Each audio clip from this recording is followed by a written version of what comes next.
जीवन में सदा उतार कर। घर में अगर तुलसी का क्यारा है तो तुलसी महारानी हमें ये बता देती है कि हमारे घर में सुख आने वाला है कि दुख आने वाला। जैसे शनि अपना प्रकोप दे रहा है या शनि उतर रहा है, ये किसी से पूछने की जरूरत नहीं पड़ती, अपने आप मालूम पड़ जाता। कैसे? शनि कथा अगर आपने सुनी हो तो उसमें व्याख्यान आता है शनि कथा में, पांव की चप्पल बार बार टूट रही हो,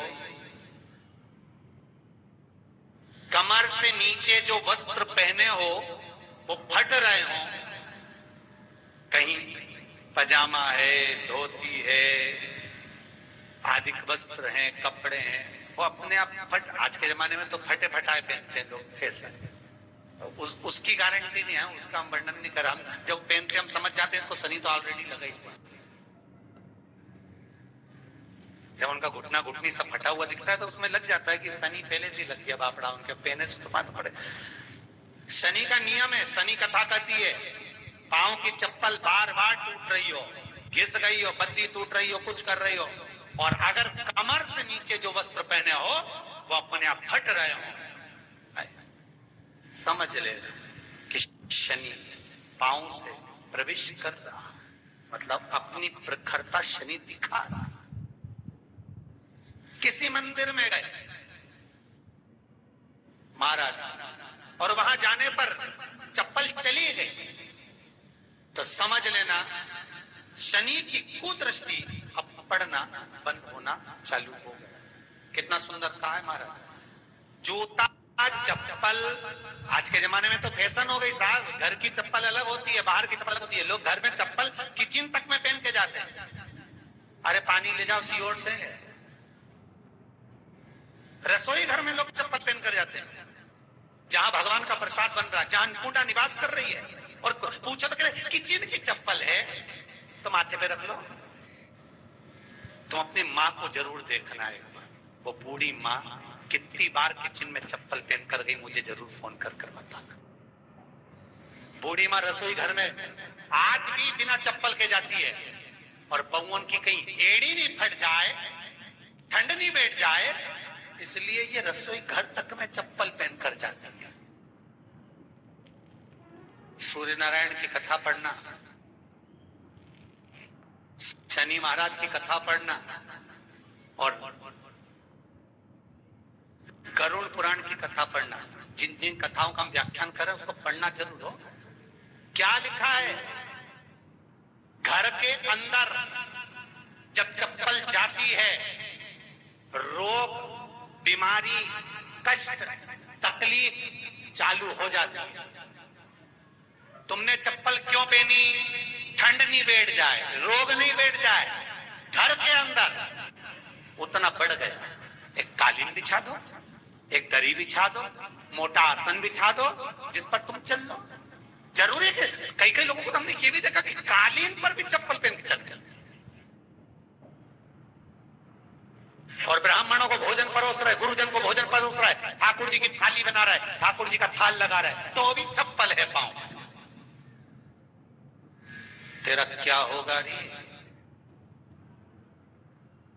कालिया, क्या होगा?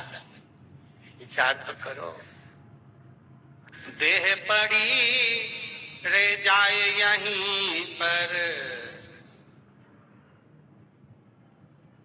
फिर कुंडल और नगीना क्या, हरि नाम नहीं तो जीना। अभी भी सुधर जाओ रे, अभी भी सुधर जाओ, नहीं सुधरो तो सिधर जाओ रे, या तो सुधरो नहीं तो सिधरो, थोड़ा सुधरो। रसोई घर में अन्नपूर्णा रहती है, रसोई घर में शिव महापुराण की कथा कहती है जब भगवान शंकर को मां जगत जननी भोजन करा रही थी, शंकर जी ने वर मांगा था अन्नपूर्णा, हे अन्नपूर्णे, तुम मेरे घर के बच्चों का भरण पोषण कर रही है। इस मृत्यु लोक में जितने मनुष्य जन्म लेते हैं ये मेरे पुत्र कहलाते हैं।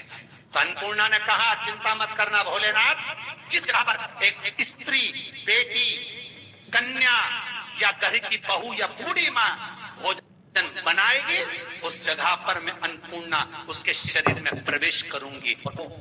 रसोई घर नहीं होगा, वो मेरा और तुम्हारा मंदिर कहलाएगा। अब मंदिर में चप्पल पहनकर भोजन का निर्माण करना ये श्रेष्ठता है। एक आसन पटक लो आप रसोई घर के अंदर, जिस आसन पे खड़े होकर आप भोजन बना लो। मोटा सा आसन रख लो, चप्पल की जरूरत ही नहीं। श्रीमद् भागवत कथा कर रही है तुलसी का मात्र, तो शनि अपनी दृष्टि बता देता है। शास्त्र कहता है जब घर के अंदर प्रवेश करने के, जब आप घर में प्रवेश करें तो एक कोने में चप्पल को उतार दें। बाहर जगह नहीं है तो घर के अंदर प्रवेश कर लेफ्ट में चप्पल को उतार दें, और 7 या 3 कदम के अंदर चप्पल उतर जाना चाहिए घर के अंदर। और उसके बाद अगर चप्पल अंदर प्रवेश कर रही है तो राहु केतु शनि के साथ प्रवेश करते हैं, जिसके घर में बीमारी कभी पीछा नहीं छोड़ती। शनि कथा, सूर्य की कथा का स्मरण करिए, आपको मालूम है, पहचान हो जाता है। महाराज तुलसी बता देती है कि आपकी घर की दशा क्या है।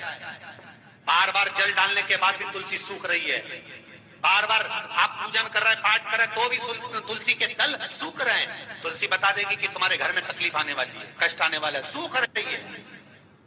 किसी ने जरूर कुछ ना कुछ ऐसा है इसमें घर में तकलीफ आएगी, तुमने लगाया फिर सूखी, फिर लगाया फिर।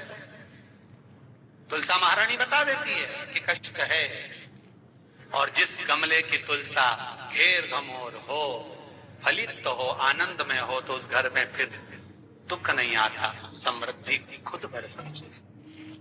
जिन शंकर भगवान को आप जल चढ़ाते हो, जिन ठाकुर जी से आप लाड लड़ाते हो, जिन भगवान कृष्ण का आप स्मरण करते हो, राधा रानी का आप नाम जाप करते हो, जिस परमात्मा का आप भजन कर रहे हो, कीर्तन कर रहे हो, नाम जाप कर रहे हो, नाम स्मरण कर रहे हो, उससे तुम्हारा एक संबंध होना चाहिए, एक रिश्तेदारी होना चाहिए।